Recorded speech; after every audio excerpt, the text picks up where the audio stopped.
Tout au long de cette journée consacrée au colloque NPA, Le Figaro Décideur TV accueille les différents intervenants, certains d'entre eux en tout cas. On a le plaisir d'avoir avec nous Cécile Gaufriot, bonjour. Bonjour. Vous êtes la directrice de l'Échangeur. Il faut nous expliquer ce qu'est l'Échangeur. C'est une entité dans la galaxie BNP Paribas. Exactement. C'est une entité qui est rattachée à BNP Paribas Personal Finance et qui a pour objectif, pour mission, de décrypter et d'anticiper le monde du commerce et plus particulièrement autour de la relation client. Pourquoi est-ce que BNP Paribas a créé une entité un peu satellite pour essayer de comprendre ça? C'était pour ne pas s'enfermer dans le monde bancaire? De toute manière, le monde bancaire appartient à un grand écosystème et un écosystème dont les partenaires et de grands partenaires sont les retailers. Et puis de toute manière, le monde bancaire se réinvente. Ouais. Mais ça fait 19 ans en fait que l'Échangeur existe, 4 ans que vous le dirigez. Exactement. 13 personnes.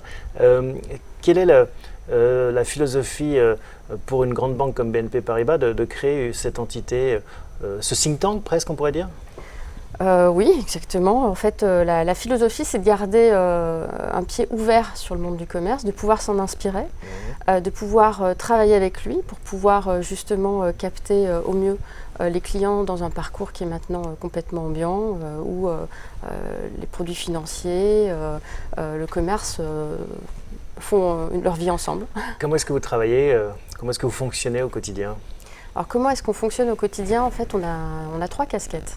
La première, c'est vraiment de pouvoir être une sorte de département d'études et prospectives qui accompagne BNP Paribas et particulièrement Personal Finance, mais tout BNP Paribas, dans sa compréhension du monde du commerce avec un suivi en fait, des pratiques, des bonnes pratiques, mais aussi l'innovation technologique, puisque quand on parle d'anticipation et de futur du commerce, forcément l'innovation technologique est très présente. Mais dans le commerce au sens large, pas que dans le monde bancaire. Voilà, dans le commerce au sens large, c'est même pas focusé particulièrement sur le monde bancaire, c'est vraiment le commerce au sens large. Si j'achète un billet d'avion, par exemple, de façon électronique sur mon mobile, c'est ce genre d'informations qui m'intéresse. Exactement, on va suivre le parcours client, on va identifier les innovations technologiques qui vont bien, on va rencontrer des startups, on va les valoriser dans un showroom, puisqu'on a un espace spécifique qui nous permet de reproduire le parcours client, de le scénariser, et on va à la fois le raconter à BNP Paribas, mais aussi à nos clients du monde du retail, puisqu'on est ouvert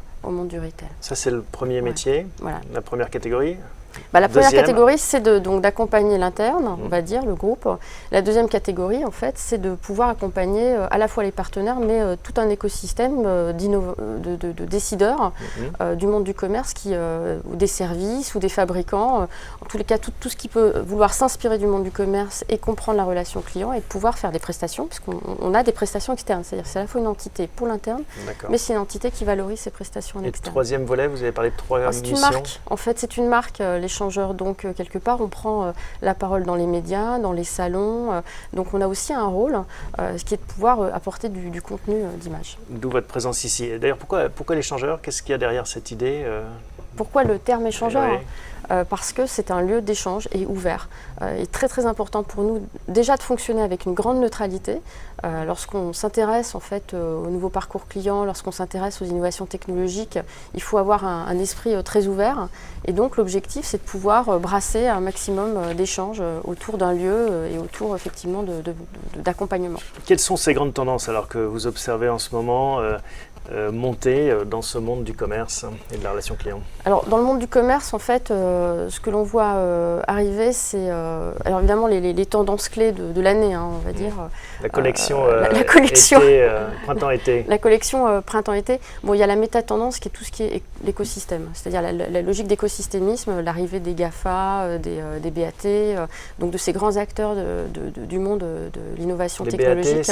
BAT, c'est Baidu, Alibaba, Tencent, en fait, ce sont les Chinois. Les GAFA chinois. Voilà, les GAFA chinois qui sont bien supportés par l'État chinois d'ailleurs, et qui développent en fait des écosystèmes d'offres qui permettent justement d'accompagner chaque individu dans la vie de tous les jours.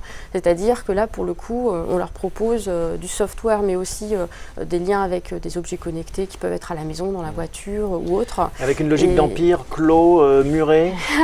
Je ne sais pas s'il est vraiment muré cet empire-là, hein, parce qu'en fait il est très ouvert, mais il est ouvert sur eux-mêmes. C'est-à-dire qu'en réalité il est très addictif. Avec une dimension un peu supermarché, c'est-à-dire que je suis client d'Apple et Apple ou Amazon va me servir tous mes besoins numériques. Exactement, et lorsque l'on voit que Google va s'intéresser à la fois au monde du retail, mais à la voiture et aussi à la santé, on n'est pas loin non pas de personal shopping assistante, mais de personal life assistant. Ce sont des forfaits de vie, en fait, à la limite, qu'ils vont nous vendre. Ils vont nous dire, voilà, pourtant, demain, en fait, je vais te proposer de vivre plus longtemps, mieux, avec les meilleurs services et le meilleur confort. Donc voilà. Une plateformisation de ma vie numérique. Exactement. Donc ça, c'est effectivement, c'est le grand, je dirais, tendance. C'est la grande tendance, on la voit venir. Et pas d'Européens, hein, on cite américain, chinois, et au milieu, ça fait un peu vide. Ouais, ça fait un petit peu vide, effectivement, parce que d'un côté, on a quand même des acteurs américains qui ont pris énormément de liberté, on parle même de libertarisme, de liberté aux États-Unis et d'avance. Et puis d'un autre côté, les BAT qui d'ailleurs sont bien soutenus par l'État chinois, qui vont développer pas mal de choses. Et en Europe, on a l'impression qu'on joue plus la réglementation, toujours un peu, on joue Bruxelles plus, c'est ça notre plateforme en Europe. Exactement, en Europe c'est ça. Après, effectivement, là, ça c'est vraiment la grande tendance aujourd'hui en termes d'accompagnement. Et puis effectivement, maintenant, ce qu'on voit, c'est on parle de parcours ambiant. En fait, nous, à l'échangeur, on parle de retail ambiant, en fait, dans le monde du commerce. C'est-à-dire l'idée que, pour le coup, le commerce, en fait, on le fait n'importe où, n'importe quand, comme on avec n'importe quel. Voilà, on parle d'Atawad, en fait, on parlait de révolution Atawad il y a 15 ans. Alors Atawad, c'est anytime, anywhere, any device. Et en fait, avec les objets connectés, l'any device prend une proportion bien différente en fait, puisque ce n'est pas essentiellement la logique de mobile en fait, tablette ou autre, sachant que le mobile a pris énormément d'importance ces derniers temps. C'est aussi tous les objets connectés. Donc ça veut dire qu'effectivement, on peut rentrer en contact avec un individu à n'importe quel moment, et ça c'est extrêmement important. Et donc ça veut dire quelque part qu'on peut étendre sa surface quelque part de contact avec le client pour pouvoir lui proposer peut-être autre chose que le avant, pendant et après achat sur un site. Et ce qui fait que les frontières deviennent de plus en plus floues, perméables. On le voit d'ailleurs dans les télécoms qui sont dans la banque. Exactement. Et donc tout le monde fait le métier de l'autre. Exactement. On l'avait vu avec les GAFA qui intermédient partout. Là, ce qu'on voit, c'est que l'objectif, c'est de proposer une solution à un client. On n'est pas en train de proposer un produit. Et on est quand même bien placé ici pour parler d'audience. Le nerf de la guerre, au fond. Qu'est-ce que c'est ? C'est l'audience. C'est la capacité en fait à attirer et à être un tiers de confiance en fait dans la vie du client. Et c'est ça effectivement l'enjeu. D'ailleurs, on voit bien que même une marque comme Auchan dit « je ne suis plus une enseigne, je suis une marque ». Et ça, c'est important. Ça veut dire que, en fait, les champions de l'audience, les médias, en théorie, devraient avoir un boulevard devant eux. Ils pourraient, voilà, c'est ça. À partir du moment où ils pourraient proposer des contenus attractifs, à partir du moment où je suis un lieu ou un média qui attire du flux et en relation directe, j'insiste, avec le C, c'est-à-dire le client final. Si vous regardez toutes les licornes dont on parle, ceux qui permettent de faire des levées de fonds importantes et des capitalisations comme ça, le milliard de dollars de capitalisation. Ces gens-là, vous remarquerez que systématiquement, soit effectivement ils sont en relation avec le client final, soit ils contribuent à être en relation avec le client final. Et c'est ça qui est important. C'est-à-dire que le B2C est roi, c'est-à-dire qu'il ne faut plus le B2B crée moins de valeur. Le B2B, de mon point de vue, effectivement, crée moins de valeur. Ou alors c'est un B2B2C finalement. Ouais. Qu'est-ce que vous allez partager lors de la conférence à laquelle vous allez participer à midi sur l'omnicanal Quel message vous allez porter Le message, en fait, au fond, c'est que c'est un petit peu la collection printemps-été dont on parlait. C'est l'idée qu'aujourd'hui, on voit qu'il y a un virage qui est en train de passer grâce au conversationnel. En fait, le conversationnel a fait énormément parler de lui avec Messenger. Donc, on voit bien que la manière de faire commerce est en train encore d'évoluer. On est passé du search au réseau social et on arrive dans le conversationnel avec les bots, les applications de messagerie, c'est ça ? Exactement, on s'immisce en fait de plus en plus dans la vie du client. C'est-à-dire que pendant qu'il est en train de converser, plutôt qu'il ait à télécharger une app, ce qui était quand même un petit peu compliqué, on va dire, surtout quand on sait que des apps, on en télécharge une trentaine, mais en fait on en utilise 5 ou 6. Et bien en réalité, et encore, exactement, sauf Candy Crush pour certains, et bien pour le coup, on va pousser l'information contextuelle. Donc là, ça ramène à tout ce qui est intelligence artificielle, mais on n'en est pas à complètement remplacer l'humain, mais par contre, on est là à s'immiscer dans le quotidien des consommateurs, des individus. Une dernière question, Cécile Gaufriot.